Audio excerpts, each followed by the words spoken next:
Sorry. Yes, आज हम बात करने वाले हैं, good evening all of you. आज हम बात करने वाले हैं स्पाइस क्रॉप्स, मसाले वाली फसलें, जो कि 4 फसलें अपने सिलेबस में हैं। धनिया, जीरा और मेथी और सौंफ, ये चारों जो फसलें हैं इनके बारे में अपन बात करने वाले हैं। जिसमें अपनी पहली फसल है धनिया। धनिया जो है आप सबको पता है क्या इसका खाते हैं अपन, पत्तियां खाते हैं, इसका पाउडर खाते हैं, दानों को पिसा के पाउडर को खाया जाता है। हाँ, और इसके अंदर जो है खुशबू अधिक, जितने भी मसाले हैं वो खुशबू के लिए स्पेशली यूज़ किए जाते हैं, उनमें खुशबू पाई जाती है। ठीक है, तो कॉन्ड्रिपोल तत्व इसमें पाया जाता है, जिसके कारण सॉरी हाँ, धनिया में कॉन्ड्रिपोल तत्व होता है कोरिएंडर में, तो उसके कारण इसके अंदर खुशबू आती है, इसके अंदर खुशबूदार तेल पाया जाता है। ठीक है, इसके अलावा प्रोटीन, इसके अंदर बात करें खनिज लवणों की, तो इसमें कैल्शियम होता है, पोटेशियम होता है, मैग्नीशियम होता है, फास्फोरस होता है, फोलिक अम्ल इसमें पाया जाता है। ठीक है, तो बहुत सारे पोषक तत्व इसके अंदर पाए जाते हैं, जो कि आपके स्वास्थ्य के लिए बहुत ही फायदेमंद है।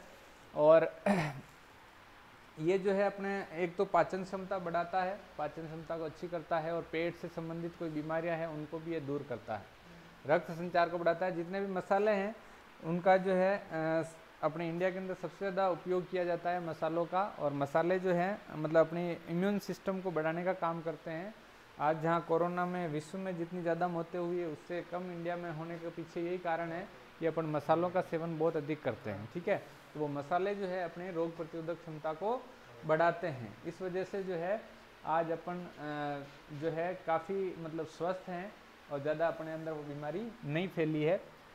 तो बात शुरू करते हैं अपन धनिया के बारे में। इसका वानस्पतिक नाम की बात की जाए तो कोरिएंड्रम सेटाइवम, कोरिएंड्रम सेटाइवम कुल है इसका, एम्बिलीफेरिया एपिएसी कुल माना जाता है इसका। नेक्स्ट देखते हैं अपन गुणसूत्र संख्या इसके अंदर 2n इज इक्वल टू 22, मतलब 22 गुणसूत्र इसमें पाए जाते हैं। n इज इक्वल टू होता है 11 और 2n इज इक्वल टू 22। उत्पत्ति स्थान है इसका मिस्र। ठीक है, मिस्र का इसका उत्पत्ति स्थान माना जाता है। और धनिया उत्पादन में राजस्थान का जो है भारत के अंदर प्रथम स्थान है। ठीक है, क्वेश्चन आ जाएगी धनिया उत्पादन में राजस्थान का कौन सा स्थान है, तो प्रथम स्थान है। ठीक है, नेक्स्ट अपन देखते हैं भारत के कुल उत्पादन का जो है 50% राजस्थान में होता है। ठीक है, भारत में जितना धनिया होता है उसका कुल उत्पादन का राजस्थान के अंदर कितना होता है, 50%। 50% में राजस्थान है और 50% में ऑल इंडिया है। ठीक है, राजस्थान में धनिया का सर्वाधिक क्षेत्रफल कहाँ है, झालावाड़ में। कहाँ पे है, झालावाड़ में। और जीरे के उत्पादन में 12 जिला प्रथम स्थान है। ठीक है, जीरे की बात करें तो जीरे के उत्पादन में तो 12 जिला प्रथम स्थान पे है। और इसके अंदर अपना जो बात करें धनिये में, तो धनिये में झालावाड़ का सबसे ज़्यादा क्षेत्रफल इसका है। ठीक है, बात करते हैं धनिये में जो है वाष्पशील तेल कितने प्रतिशत पाया जाता है, तो 1% पाया जाता है। कितना पाया जाता है, 1% वाष्पशील तेल इसके अंदर पाया जाता है। धनिये के तेल में जो है कॉन्ड्रिपोल, मैंने बताया कॉन्ड्रिपोल तत्व पाया जाता है, जो कि खुशबू का कारण है। ठीक है, अच्छा, इसके अलावा जो है जितने भी मसाले हैं ये अपनी कोई भी बीमारी हो, चाहे रक्तचाप से रिलेटेड, मतलब कि रक्त का जो है लो होना, बीपी लो होना, बीपी हाई होना, ये जो प्रॉब्लम है, या फिर अपने ये मधुमेह रोग हो गया है ना, तो इस तरह की कोई सी बीमारियां होती है तो उनमें ये लाभदायक होते हैं। ठीक है, इसके अलावा जो है ये अपने मेल और फीमेल्स में जो है फर्टिलिटी के लिए भी मसाले बहुत ज़्यादा रिस्पॉन्सिबल होते हैं। मतलब अगर अनफर्टिलिटी है तो उसमें मसालों का सेवन करना चाहिए। इसके अलावा जैसे कुछ खुशबूदार मसाले अपन पढ़ेंगे अभी सौंफ वगैरह के बारे में, तो वो मुंह से बदबू वगैरह आती है तो भी उनको खाया जाता है ना, तो ऐसे अलग अलग बहुत सारे इनके फायदे हैं।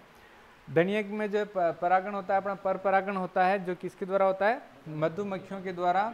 जलवायु जो है धनिया के लिए कौन सी चाहिए, शुष्क एवं ठंडी जलवायु। शुष्क एवं ठंडी जलवायु इसकी खेती के लिए उपयुक्त मानी जाती है। ठीक है, नेक्स्ट देखते हैं अपन मृदा जो है काली व भारी मृदाएं इसकी खेती के लिए उपयुक्त मानी जाती है। ठीक है, इसकी खेती हेतु बलुई दोमट मृदा ज़्यादा सर्वोत्तम मानी जाती है। किस्मों की बात करें तो पूसा सिलेक्शन 360, साधना, राजेंद्र स्वाति, ये इंपॉर्टेंट किस्म है। राजेंद्र स्वाति क्वेश्चन पूछा गया इसके बारे में। RCR जीराज धनिया जो है 41, GC1 है ना, गुजरात कोरिएंडर, और CO1 RCR सीरीज, ये जो है धनिया की किस्में हैं। बीज दर की बात करें तो बीज दर है जो 15 से 20 किलोग्राम प्रति हेक्टर आवश्यकता होती है। दूरी की बात करें तो 30 × 10 सेंटीमीटर की दूरी पर, मतलब 30 सेंटीमीटर तो लाइन से लाइन की दूरी और 10 सेंटीमीटर पौधे से पौधे की दूरी रखी जाती है। बुआई कब करते हैं इसकी, अक्टूबर से नवंबर में इसकी बुआई का सर्वोत्तम समय माना जाता है। ठीक है, नेक्स्ट बात करते हैं उर्वरक या फर्टिलाइजर्स, जो कि ज़्यादा क्वेश्चन इनके बारे में आते नहीं हैं। ठीक है, फिर भी अपन देख लेते हैं। नाइट्रोजन 40 किलोग्राम, फास्फोरस 30 किलोग्राम और पोटाश जो है 10 किलोग्राम इसको आवश्यकता होती है। ठीक है, सिंचाई की बात करें तो पौधों की बढ़वार व दाने बनते समय सिंचाई इसमें आवश्यक होती है। ठीक है, पौधों की बढ़वार जो है जब पौधे बड़े हो रहे हो और दाने बन रहे हो तो उस समय सिंचाई करना आवश्यक होता है, वरना दाने कम बनते हैं। ठीक है, खरपतवार नियंत्रण की बात करें तो पेंडीमेथालिन या स्टाम्प जिसको कहते हैं अपन, उसका जो है 1 किलोग्राम अंकुरण से पूर्व, है ना, प्री इमरजेंस अंकुरण से पूर्व, मतलब अंकुरित होते हैं पौधे उससे पहले ही इसका छिड़काव कर देना चाहिए, जिससे उनको नष्ट किया जा सके या वो अंकुरित नहीं हो खरपतवार। ठीक है, खेत में मिलाना चाहिए। मतलब खरपतवार नाशी जो है 2-3 तरीके से मिला सकते हैं। एक तो प्री इमरजेंस होता है, एक प्री प्लांट जो इनकॉर्पोरेशन होता है, इसके अलावा आफ्टर इमरजेंस होता है। ठीक है, तो इस तरीके से अलग अलग स्टेज पर अपन छिड़काव करते हैं। तो बेसालिन फ्लूक्लोरिन जो है 1 किलोग्राम प्रति हेक्टेयर की दर से बुआई से पूर्व खेत में मिला देना चाहिए अगर खरपतवार नियंत्रण करना है तो। कीट की बात करें तो मोइला या चेपा, है ना, इनके अंदर ज़्यादा कोई बड़े कीट लगते नहीं है। मोइला या चेपा छोटे छोटे कीट होते हैं, वही लगते हैं। तो इनके लिए डाइमिथोएट या मोनोक्रोटोफॉस 750 ml प्रति लीटर की दर से छिड़काव करना चाहिए। ठीक है, नेक्स्ट बात करते हैं रोग की। तो उक्टा या विल्ट जो कि कवक जनित रोग है, उक्टा या विल्ट जो रोग है कवक के द्वारा होता है। कवक का नियंत्रण कैसे करेंगे? बाविस्टिन 0.3% का छिड़काव या बीज उपचारित करके बोना चाहिए। ठीक है, नेक्स्ट है अपना अगला रोग झुलसा रोग। झुलसा रोग में क्या होता है? पौधे झुलस जाते हैं। ठीक है, मतलब जल गए वो पौधे वैसे दिखाई देते हैं। तो इस रोग के अंदर नियंत्रण कैसे करेंगे अपन? कॉपर ऑक्सीक्लोराइड का छिड़काव करते हैं। ठीक है, झुलसा रोग भी जो है बहुत ही सीरियस बीमारी है इसकी, जिसका अपन नियंत्रण कॉपर ऑक्सीक्लोराइड से कर सकते हैं। छाछिया रोग नियंत्रण इसके क्या आप सबको पता है? छाछिया रोग में होता है क्या? पाउडर बनता है, सफ़ेद सफ़ेद पाउडर। ठीक है, हाँ, पाउडरी मिल्ड्यू बोलते हैं इसको। नियंत्रण करते हैं केराथेन 2 ग्राम प्रति लीटर या फिर सल्फर पाउडर का छिड़काव 20 किलोग्राम प्रति हेक्टेयर की दर से छिड़काव करना चाहिए। ठीक है, अब बात करते हैं उपज की। तो जो धनी की उपज है वो 15 से 20 क्विंटल प्रति हेक्टेयर तक अपनी हो जाती है। असिंचित क्षेत्र होते हैं तो उनमें 8 क्विंटल तक प्रति हेक्टेयर। ठीक है, सिंचित में तो 15 से 20 क्विंटल, सिंचित में ज़्यादा होती है, असिंचित में थोड़ी उपज कम होती है। ठीक है, तो 8 से 10 क्विंटल तक प्रति हेक्टेयर इसमें उपज हो जाती है। ये हो गया अपना कोरिएंडर। नेक्स्ट क्रॉप देखते हैं अब अपनी। हाँ, रबी में बोते हैं चने। हरी अवस्था में तो 2 से 3 बार काट सकते हैं इसको, ज़्यादा नहीं कटता है। और बाकी फिर बीज लेना हो तो एक ही बार काटते हैं। ठीक है, नेक्स्ट देखते हैं फेनल। फेनल यानी सौंफ। इसमें खोलते हैं, थोड़ा ठीक रहेगा।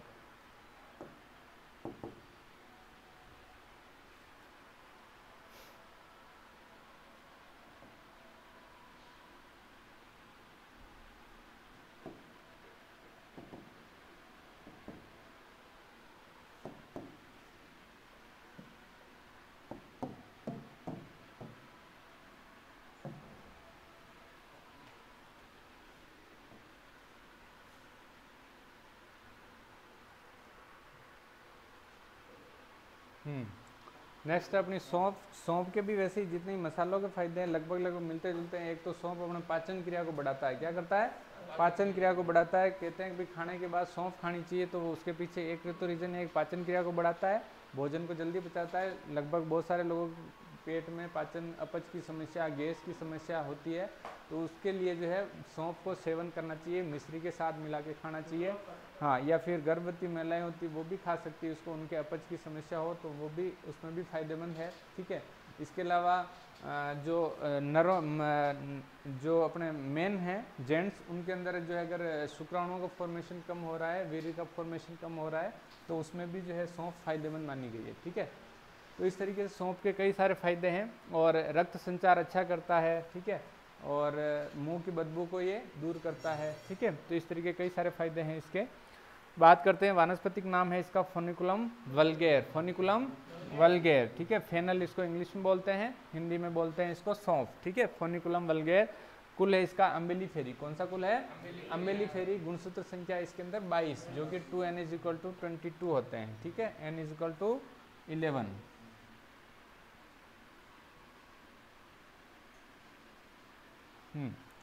नेक्स्ट देखते हैं उत्पत्ति स्थान इसका पश्चिमी यूरोप, दक्षिणी पश्चिमी यूरोप को माना जा सकता है। सौंफ जो है परागण कौन सा होता है? पर परागण इसके अंदर पाया जाता है। किसके द्वारा होता है? कीटों के द्वारा। किसके द्वारा? कीटों के द्वारा। कीटों के द्वारा परागण कहलाता है अपना एंटोमोफिलस। क्या कहलाता है? एंटोमोफिलस, ठीक है। उसके बाद में नेक्स्ट देखते हैं अपन इसकी खेती जो है मुख्यतः कहाँ कहाँ की जाती है? राजस्थान, गुजरात, उत्तर प्रदेश में होती है। कहाँ कहाँ होती है?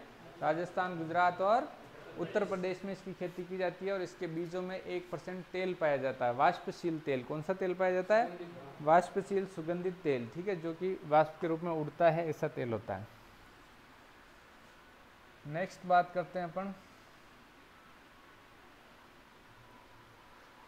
यूरोपियन सौंफ जो होती है उसके अंदर एक तो होती है इंडियन सौंफ, एक यूरोपियन सौंफ है। उसमें 2 से 4% तेल पाया जाता है, मतलब अधिक मात्रा में तेल पाया जाता है।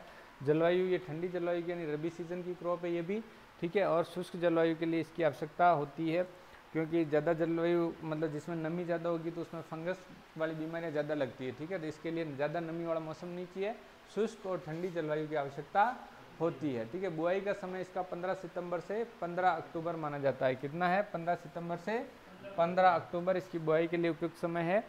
सौंफ की नर्सरी तैयार करने हेतु 100 मीटर स्क्वायर क्षेत्रफल की आवश्यकता होती है, ठीक है। मतलब इसकी नर्सरी तैयार करके लगाते हैं।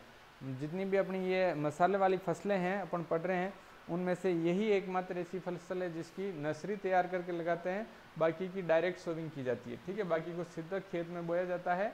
इसकी नर्सरी तैयार करके भी लगा सकते हैं और खेत में सीधा भी लगा सकते हैं। दोनों तरीके से इसकी बुआई कर सकते हैं, ठीक है।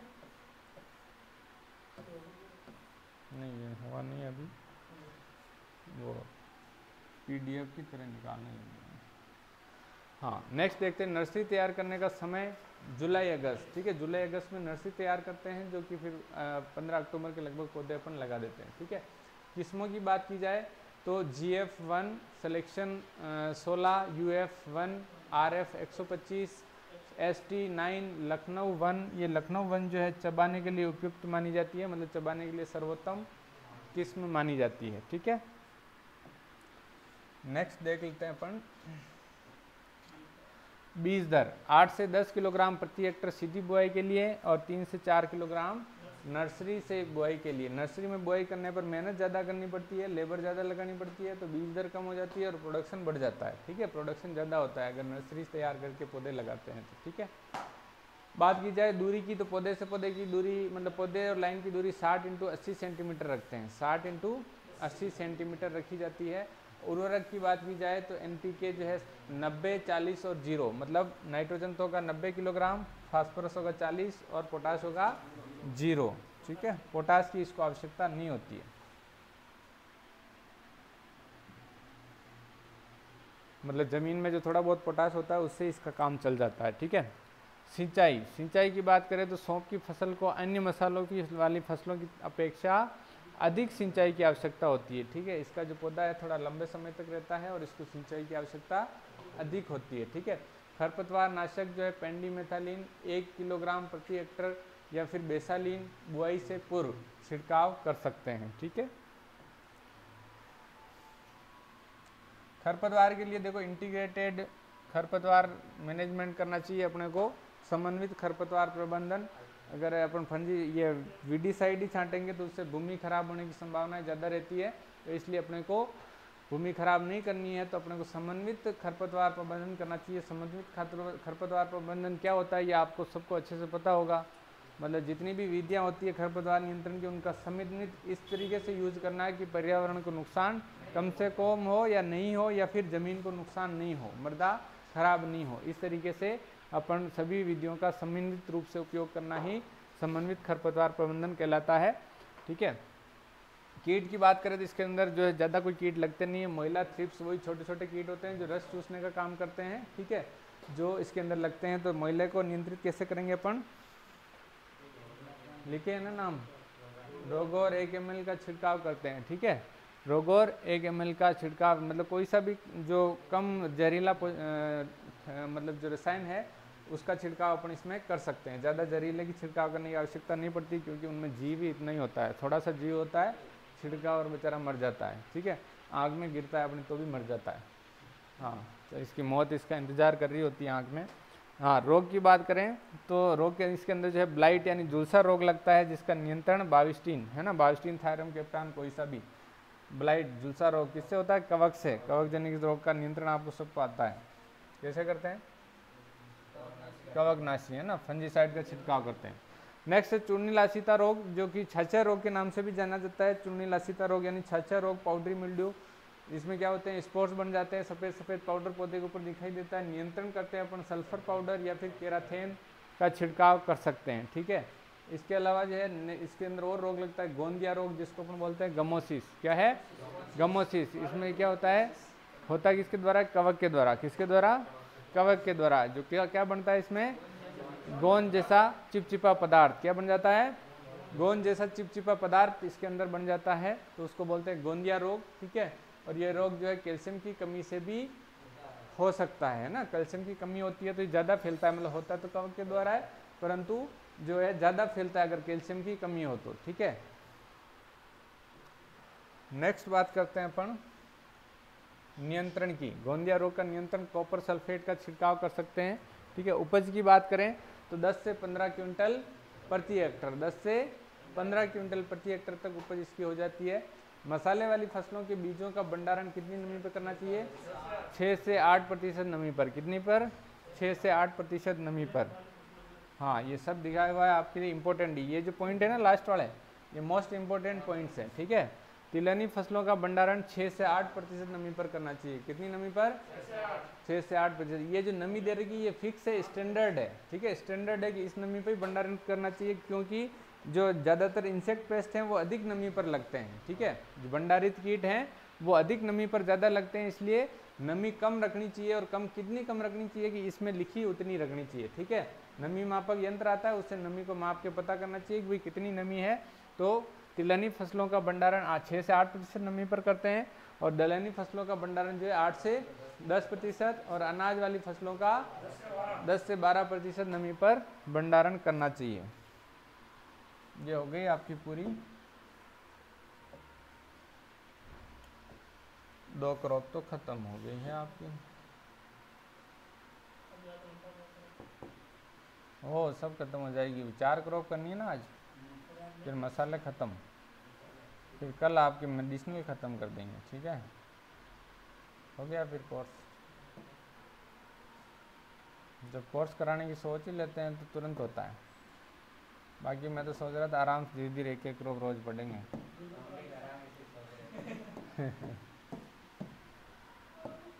यही क्या है, एक एक दिन में सब हो जाए, इतनी तो है।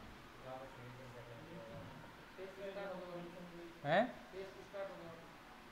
नया बैच टेस्ट? हाँ, टेस्ट स्टार्ट करेंगे ना, टेस्ट स्टार्ट करें हम, फिर रोज वही फ्राई करनी, टेस्ट लेना, यही काम रहेगा। ठीक है, हाँ, मेथी की खेती। नेक्स्ट तीसरी जो क्रॉप है अपनी मेथी यानी फेन्यूग्रीक। क्या बोलते हैं इसको? फेन्यूग्रीक। जो मेथी की बात की जाए तो एक मेथी जो है अपने राजस्थान की वो बहुत प्रसिद्ध है, पूरे भारत में ही नहीं पूरे विश्व में प्रसिद्ध है। कौन सी मेथी है? नागौर की मेथी। हाँ, मंजू हमारा टेस्ट होगा, और हमारे टेस्ट के लिए जूते मारने हम घर पे नहीं आ सकते हैं, इसलिए क्या है कि जूते खाने के लिए आपको यहाँ आना पड़ेगा। ठीक है, हाँ, यही मारेंगे हम। तो जो मेथी जो है अपनी मेथी जो है मतलब मेथी के बहुत सारी क्वालिटीज़ है, मेथी के अंदर बहुत सारे गुण हैं। और जो मैं आपको पूछ रहा था कि भाई विश्व के अंदर कौन सी मेथी प्रसिद्ध है, आगे वाले सभी ध्यान दे रहे हैं। मेरा क्वेश्चन है कि विश्व के अंदर फेमस एक मेथी है, उसका नाम बताएं जल्दी से कमेंट करके। जो क्लासेस ले रहे हैं वो नींद नहीं निकाले और फटाफट से अपना जवाब देवे। किस किस को आता है? यस, हाँ, एक जवाब आया है। दूसरे फटाफट, कौन सी मेथी विश्व प्रसिद्ध है? हाँ, कर सकते हैं, देख सकते हैं। हाँ, नाम, हाँ बताओ। महेंद्र कमेंट करें आप फटाफट। महेंद्र कमेंट करें। हाँ मुकेश आप कमेंट करें। अच्छा मुकेश बता रहे हैं कसूरी मेथी। हाँ आप क्या बता रहे हैं खुशहाल? नागौरी मेथी, वेरी गुड। हाँ आप क्या बता रहे हैं? नहीं बता, नागौरी मेथी। हाँ लाखन कमेंट कर रहा है, लाखन बोले फटाफट। हाँ मोबाइल से फटाफट आप जैसे लाइव हैं वैसे वैसे ही जवाब दें, बोल के भी दे सकते हैं आप लाइव। कसूरी मेथी, अच्छा ठीक है। चलो दो दो एक का जवाब आया ऑनलाइन वाले, बाकी को किसी को आता नहीं है। हाँ छोटी है पढ़ने में, सारे के सारे पढ़ते नहीं है। हाँ मुकेश ने बताया कसूरी मेथी, और मंजू ने बताया कसूरी मेथी, ममता ने बताया कसूरी मेथी, अनिल ने भी बताया कसूरी मेथी। ठीक है, हाँ तो जिसने कसूरी मेथी बताया वो राइट है, जिसको नहीं आया उसको आ जाना चाहिए अब। ठीक है, इसका क्वेश्चन मेथी का सबसे इम्पोर्टेंट क्वेश्चन ही यही है कि भाई विश्व में कौन सी मेथी प्रसिद्ध है, तो कसूरी मेथी, और कहाँ होती है तो नागौर में होती है। ठीक है, नागौर की कसूरी मेथी प्रसिद्ध है। नागौरी मेथी नहीं कहना है, कसूरी मेथी कहना है। कसूरी इसकी एक किस्म है, क्या है? किस्म है। ठीक है, तो वो ज़्यादा फेमस है क्योंकि उसमें बहुत ज़्यादा खुशबू आती है, सुगंधित होती है, इसलिए वो विश्व प्रसिद्ध है। ठीक है, क्वेश्चन आता है। हाँ तो मेथी का जो है उपयोग मैं बताऊं, देखो मेथी का बहुत ज़्यादा उपयोग है, मतलब पतंजलि में भी बताया गया है, और इवन जैसे आपको सबको ही पता ही होगा कि जैसे कई बार अपने गठिया होता है, मतलब जॉइंट पेन्स होता है, उसमें भी काम में लेते हैं। ठीक है, मेथी के लड्डू बना के खाते हैं सर्दियों में, है ना? हाँ खाते हैं, हाँ तो हाँ उसमें खाते हैं। इसके अलावा जो अपने पेट मोटा हो रहा हो, है ना, चर्बी बढ़ गई हो, उसको कम करने के लिए भी खाते हैं। कड़वी लगती है ना तो खाई नहीं जाती है सबसे, तो इसलिए अब हमारे जैसों के बड़े हो रहे तो हो रहे हैं, है कि नहीं?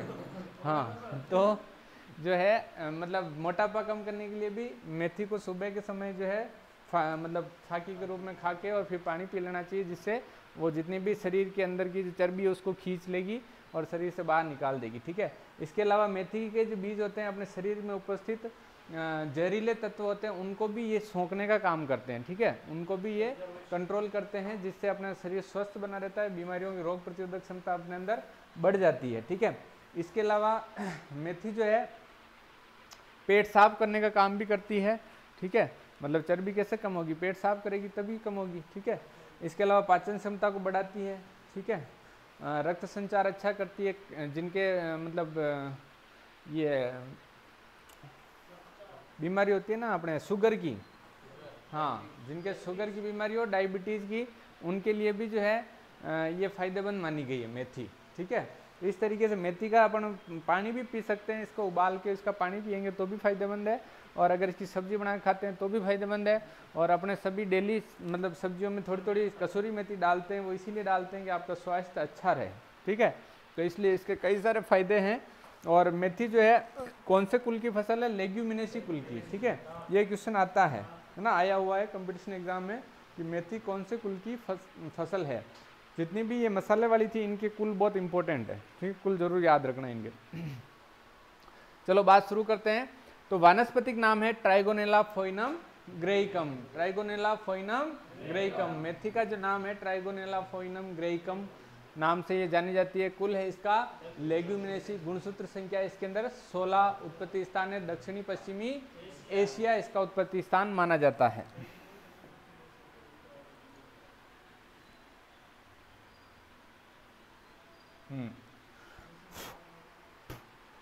नेक्स्ट बात करते हैं, विश्व में सर्वाधिक मेथी का उत्पादन कहाँ होता है? भारत में। कहाँ होता है? भारत में। विश्व में सर्वाधिक मेथी का उत्पादन भारत में होता है। कहाँ होता है? भारत में। और भारत में कहाँ होता है? राजस्थान में। कहाँ होता है? राजस्थान में। और राजस्थान के कहाँ की मेथी प्रसिद्ध है? नागौर की। कौन सी मेथी? कस्तूरी मेथी। ठीक है, मेथी में परागण स्वपरागण। ठीक है, मेथी जो है एक स्वपरागित फसल है, सेल्फ पोलिनेशन होता है इसमें। ठीक, जलवायु की बात करें तो ठंडी जलवायु की, मतलब रबी सीजन की क्रॉप है ये, पाला के प्रति सहनशील फसल है, मतलब पाले से इसको ज़्यादा कोई नुकसान नहीं होता है। ठीक है, उसके बाद में अपन बात करते हैं मृदा इसके लिए कौन सी चाहिए? चिकनी दोमट मृदा। किसी कौन सी मृदा चाहिए? चिकनी दोमट मृदा इसकी खेती के लिए उपयुक्त मानी जाती है। मेथी जो एक क्षारीय मृदाओं के लिए सहनशील फसल है, मतलब क्षारीय मृदाओं में भी इसको आसानी से उगाया जा सकता है। ठीक है, क्षारीय मृदाओं में भी इसको आसानी से उगाया जा सकता है। नेक्स्ट अपन बात करते हैं किस्में। दाने वाली किस्में है राजेंद्र क्रांति, long selection, RMT1, RMT 305, RMT 143, CO1 Rajendra क्रांति इसमें है, जो इसकी ये भी इंपॉर्टेंट किस्म है यहाँ पे भी, ठीक है। हाँ, सब्जी हेतु उपयुक्त किस्में हैं कस्तूरी मेथी, पूसा अर्ली बंचिंग और पंत रागिनी। हाँ,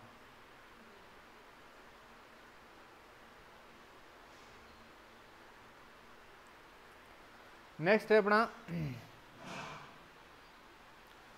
बीज दर की बात करें तो 20 से 25 किलोग्राम प्रति हेक्टर इसकी डायरेक्ट सोविंग होती है। इसकी नर्सरी तैयार नहीं की जाती है, नर्सरी तैयार नहीं की जाती है, इसकी डायरेक्ट सोविंग होती है। खेत में सीधी बुआई होती है जिसमें 30 × 10 सेंटीमीटर पौधे से पौधे की दूरी और लाइन से लाइन की दूरी रखी जाती है।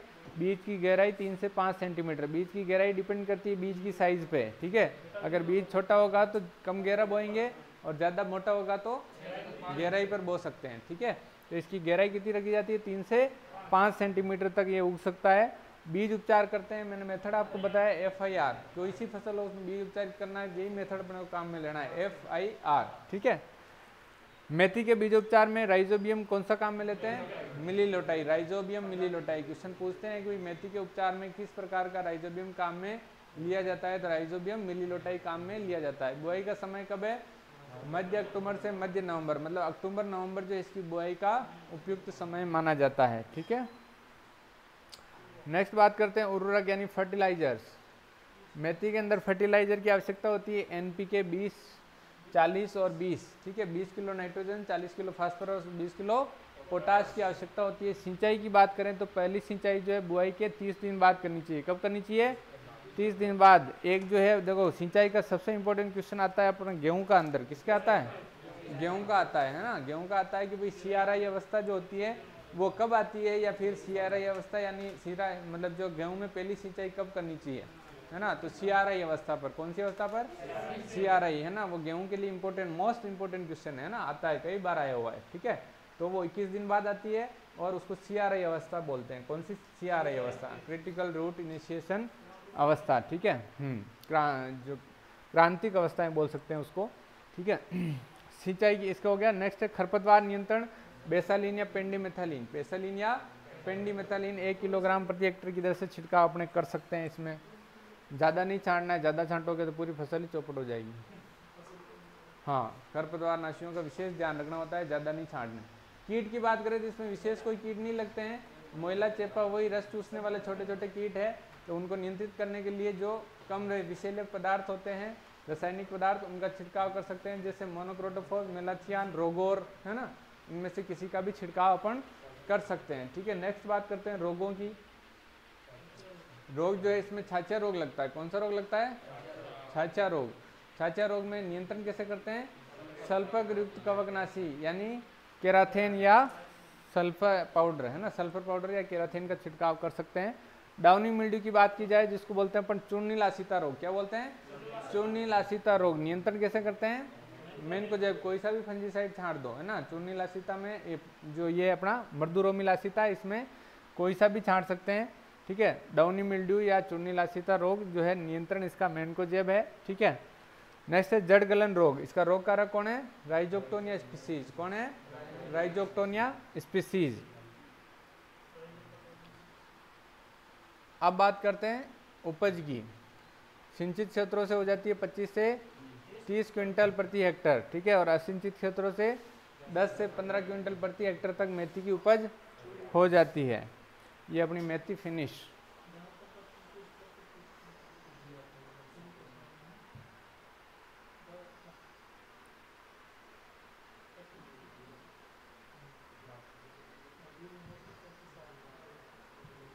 ये अपनी लास्ट क्रॉप है, इसको यहाँ खोलते हैं, यहाँ अच्छी नहीं दिखेगी।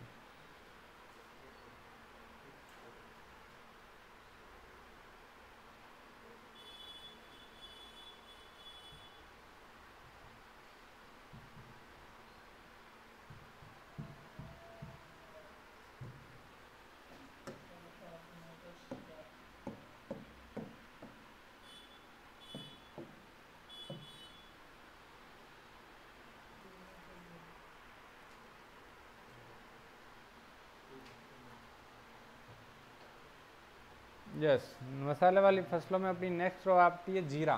कौन सी? जीरा, जिसको इंग्लिश में बोलते हैं क्यूमीन। क्या बोलते हैं? क्यूमीन। ठीक है, वानस्पतिक नाम है इसका क्यूमिनम साइमिनम। जीरा जो है आपको पता है कि सब्जी बनाने से पहले सबसे पहले डालना ज़रूरी होता है। ठीक है, उससे टेस्ट बढ़ता है और इसके अंदर काफ़ी जो मेडिसिनल मतलब मेडिसिनल का सॉरी ये जो अपने मेडिसिनल गुण भी पाए जाते हैं, मतलब इसके अंदर औषधीय गुण भी काफ़ी ज़्यादा इसके अंदर पाए जाते हैं, जो कि मतलब रक्त साफ करना, इवन कफ निकालना। अपन को सर्दी जुकाम हो जाते हैं तो जीरे को सेक के और गुड़ में मिला के खाते हैं तो सर्दी जुकाम सही हो जाता है। ठीक है, कफ जम गया हो तो वो निकल जाता है, खांसी आ रही हो तो वो सही हो जाती है। ठीक है, तो ऐसे जीरे के कई सारे उपयोग हैं और बाकी सबसे ज़्यादा अपन सब्जियों में उपयोग करते ही हैं। एक क्वेश्चन आता है कि विश्व के अंदर जो मसाला उत्पादन में भारत का प्रथम स्थान है, प्रथम उपभोक्ता है और प्रथम एक्सपोर्टर भी है। ठीक है, मसाले जो सबसे ज़्यादा उपयोग भी भारत में होते हैं, निर्यात भी भारत करता है और उपभोग भी भारत करता है। ठीक है, मसालों का सबसे ज़्यादा। हाँ, भारत में राजस्थान हो सकता है, बिल्कुल राजस्थान वाले ज़्यादा तीखा खाना खाते हैं, हो सकता है कि वो ज़्यादा करता हो। ठीक है, हाँ। अब जीरे की बात करें, गुजरात की साइड जाते हैं तो मीठा मीठा खाते हैं, वो है ना, सब चीज़ मीठी खाते हैं, दाल हो तो मीठी, सब्जी हो तो मीठी, रोटी हो तो मीठी, है ना, सब वो मीठी खाते हैं। हाँ, कढ़ी भी मीठी बनाते हैं। अपने राजस्थान में हर चीज़ चरखी खाते हैं, है ना। हाँ, चलो अपन बात टॉपिक चेंज करते हैं, अपना जीरा। नेक्स्ट टॉप अपनी जीरा। ठीक है, क्यूमिनम साइमिनम कुल है इसका, अम्लीफेरी या एपीएसी। अम्लीफेरी कुल क्यों कहा गया? इनका जो कुल पुष्प होता है अम्बेल, ठीक है, वो मतलब गुच्छे की तरह होता है। मैंने आपको पहले बताया था एक बार, है ना, तो गुच्छे की तरह होता है अम्बेल का। हाँ, गाजर का बताया था, वैसे ही उसका पुष्प होता है। ठीक है, तो इसको अम्लीफेरी इसीलिए बोला गया है। ठीक है, और ये एपीएसी इसका नया नाम है। ठीक है, न्यू नेम। नेक्स्ट अपन बात करते हैं गुणसूत्र संख्या 2n = 14। 2n बराबर 14 है, n बराबर 7। ठीक है, उत्पत्ति स्थान है इसका मिस्र। भारत के कुल जीरा उत्पादन में राजस्थान का 60% योगदान है। कितना? 60%। कुल मसाला उत्पादन का 60% राजस्थान ही पैदा करता है। ठीक है।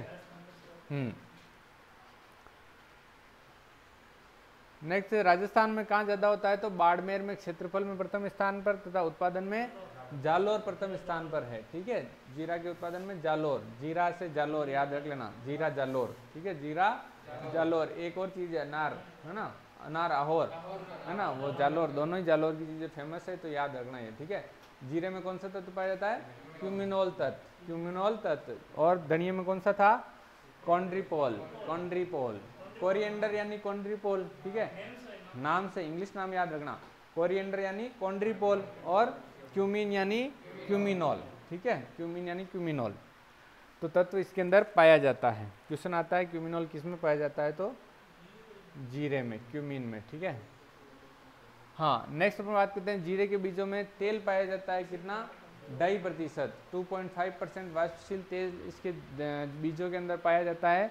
जीरे में परागण कौन सा होता है? स्वपरागण, है ना, स्वपरागित फसल है। जलवायु की बात की जाए तो ठंडे और शुष्क मौसम की ये फसल है। अगर इसके अंदर नमी अधिक हो मौसम में तो पूरी फसल चौपट हो जाती है। ठीक है, तो मतलब शुष्क मौसम इसके लिए आवश्यक होता है। नेक्स्ट बात करते हैं अपन जीरे की फसल के लिए। मैंने बताया ना, देखो नमी जब ज़्यादा हो, बादल हो रहे हो और नमी अधिक हो, मौसम में बारिश हो जाए तो जीरे की पूरी फसल चौपट हो जाती है, कुछ भी नहीं होता है। बहुत शानदार दिख रही होती है जीरे की फसल और पूरा सपाट खत्म, हाँ, पूरी खत्म हो जाती है एक ही बार में। मृदा इसके लिए दोमट मृदा जो उपयुक्त मानी जाती है, क्योंकि भरा पानी भरा नहीं रहना चाहिए। ठीक है, दोमट मृदा में पानी भरा नहीं रहता है। ठीक है, चिकनी मृदाएं होती हैं उनमें पानी भरा रहता है। ठीक है, तो दोमट मृदा या बलुई दोमट भी कह सकते हो, उसके लिए उपयुक्त मानी गई है। वेराइटियों यानी किस्मों की बात करें तो RZ 209 जोधपुर से विकसित किस्म है, RZ 19 जोबनेर से विकसित किस्म है अपनी। नेक्स्ट है RS 1 दुर्गापुरा से विकसित किस्म है, रारी दुर्गापुरा जो वहाँ से विकसित किस्म है। GC 2 गुजरात से विकसित किस्म है। बीज दर इसकी बात करें तो 12 से 15 किलोग्राम प्रति हेक्टर बीज दर जीरे की कितनी है? 12 से 15 किलोग्राम प्रति हेक्टर बीज दर इसकी उपयुक्त रहती है। और दूरी की बात करें तो 22 × 10 सेंटीमीटर, 22 × 10 सेंटीमीटर इसकी दूरी रहती है। हाँ, गेहूं के लगभग ही रहती है। जीरे की बुआई की बात करी जाए तो 1 सेंटीमीटर से ज़्यादा गहरा नहीं बोना चाहिए। 1 सेंटीमीटर ज़्यादा बोओगे तो उगेगा ही नहीं, है ना। छोटा छोटा बीज होता है, इसलिए ज़्यादा गहराई पे बोने पर उगता नहीं है। मतलब जुताई करके खेत तैयार करके फिर उसके ऊपर छिड़क के और पानी पिला दो, है ना, बस इतना ही होता है इसमें। बुआई का समय नवंबर दिसंबर उपयुक्त माना जाता है इसके लिए, क्योंकि ये रबी सीजन की क्रॉप है ना, रबी के सीजन में बोई जाती है, रबी ऋतु में बोई जाती है। इसको बुआई का समय इसका नवंबर दिसंबर उपयुक्त रहता है। उर्वरक की बात की जाए तो नाइट्रोजन, फास्फोरस और पोटास। नाइट्रोजन चाहिए 30 किलो, फास्फोरस चाहिए 20 किलो और पोटास चाहिए 0 किलोग्राम, मतलब पोटास की इसको भी आवश्यकता नहीं होती है, ठीक है।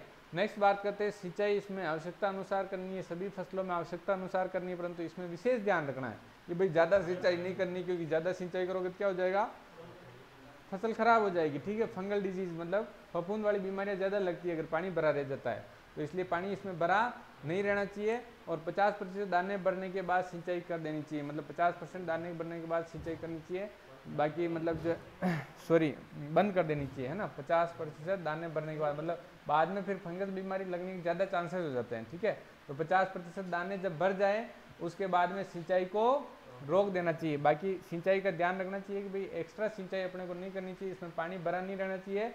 और जब 50% दाने भर जाएं, अपने को लग जाए कि भाई हाँ आधे से ज़्यादा तो दाने इसमें आ गए, अब इससे ज़्यादा नहीं आएंगे, है ना, ये आएंगे तो थोड़े बहुत और आएंगे, तो उस कंडीशन में सिंचाई रोक देनी चाहिए, क्योंकि उस कंडीशन में फंगल डिजीज मतलब फफूंद बीमारियों होने के चांसेस ज़्यादा रहते हैं, ठीक है। और लास्ट मोमेंट पे जाके अगर फफूंद लग गई तो पूरी फसल को खराब कर देती, चौपट कर देती, इसलिए इसकी सिंचाई रोक देनी चाहिए, ठीक है। खरपतवार, जीरे का मुख्य खरपतवार है जीरी। क्वेश्चन आता है जीरे का नकलची खरपतवार कौन सा है, जीरी, है ना। जीरे का नकलची खरपतवार है जीरी, जो कि जीरे जैसे ही दिखाई देता है, इसलिए इसको नकलची खरपतवार कहा गया है, जिसको प्लांटेगो स्पीसीज बोलते हैं। क्या बोलते हैं, प्लांटेगो स्पीसीज, प्लांटेगो स्पीसीज। नियंत्रण है इसका बेसेलिन या पेंडिमेथलिन, क्योंकि अपन देख के और हाथों से तो उखाड़ना संभव ही नहीं है, क्योंकि वो एक जैसे दिखाई देते हैं, ठीक है। हाँ, रोग की बात की जाए तो छाछिया रोग या चूर्णी लासिता रोग इसके अंदर होता है, जिसको पाउडरी मिल्ड्यू बोल सकते हैं, ठीक है। रोग कारक इरिसाइपी पोलीगोनी कौन सा है, इरिसाइपी पोलीगोनी। और नियंत्रण सल्फर युक्त कवकनाशी, सल्फर युक्त कवकनाशी का छिड़काव अपने को करना चाहिए, ठीक है। नेक्स्ट है उक्टा या विल्ट या सूखा रोग, ठीक है। रोग कारक है इसका फ्यूजेरियम ऑक्सीस्पोरम कवक, फ्यूजेरियम ऑक्सीस्पोरम कवक, ठीक है। नियंत्रण कैसे करते हैं, बाविस्टीन 0.3%, बाविस्टीन 0.3% का छिड़काव करना चाहिए। नेक्स्ट है अपना झुलसा रोग। झुलसा रोग का मतलब पौधे झुलस जाते हैं, ठीक है। इसमें क्या करते हैं, ये जीरे का भयानक रोग, सबसे भयानक रोग। क्वेश्चन आता है कि सबसे सीरियस डिजीज कौन सी है जीरे की, तो झुलसा रोग है, ठीक है। जो फसल में फूल आने व बादल होने की स्थिति में तीव्र गति से फैलता है। क्वेश्चन ये भी आ सकता है कि झुलसा रोग कब फैलता है, तो बादल हो रहे हो और फूल आते समय जो है ये फैलने की ज्यादा संभावना रहती है, ठीक है। नेक्स्ट है कीट, मोइला या चेपा। इसमें ज्यादा कोई कीट तो लगते नहीं है, वही छोटे मोटे रस चूसने वाले कीट लगते हैं, जिनको कहते हैं अपन मोइला या चेपा रोग, ठीक है। चेपा क्यों कहते हैं, क्योंकि चेप जैसा पदार्थ है ना, चिपचिपा पदार्थ वो रिलीज करते हैं अपने, वो खाते रहते हैं, निकालते रहते हैं, खाते रहते हैं, निकालते रहते हैं, पत्तियों के ऊपर चिपड़ा चिकड़ा पदार्थ दिखाई देता है, इसलिए इसको चेपा कहा गया है, ठीक है। नियंत्रण कोई सा भी इंसेक्टिसाइड का छिड़काव कर सकते हो, रोगोर, मोनोक्रोटोफोस, डाइमिथोएट, है ना, इनमें से किसी भी एक का छिड़काव कर सकते हैं। नेक्स्ट देखते हैं अपन इसकी क्रूसीफर व जीरे की फसलों में चेपा या मोइला के नियंत्रण हेतु 12 से 13 पीले चिपचिपे फांस यानी ट्रैप भी लगाए जाते हैं, ठीक है।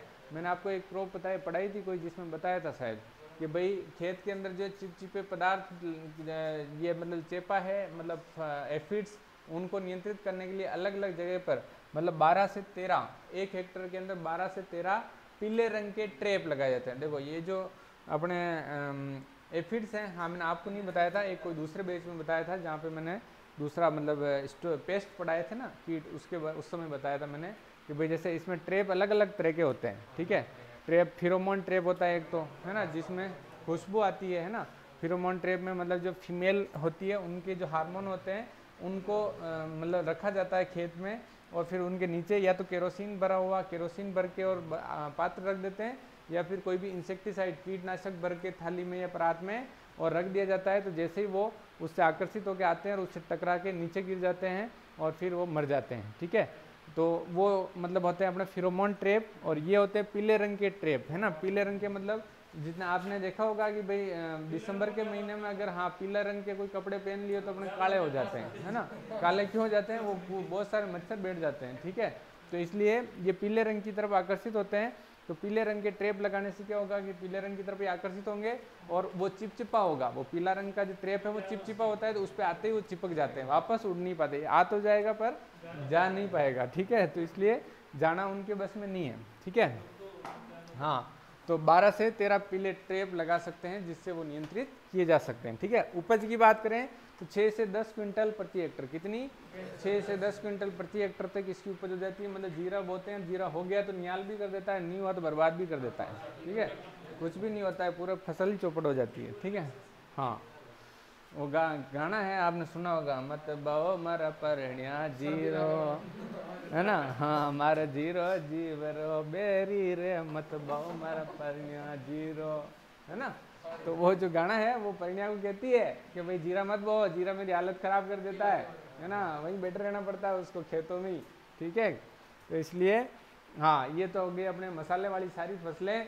अब आपके मन में कोई क्वारीज, कोई क्वेश्चंस आ रहे हो तो you can ask me now. This is question answer session is start.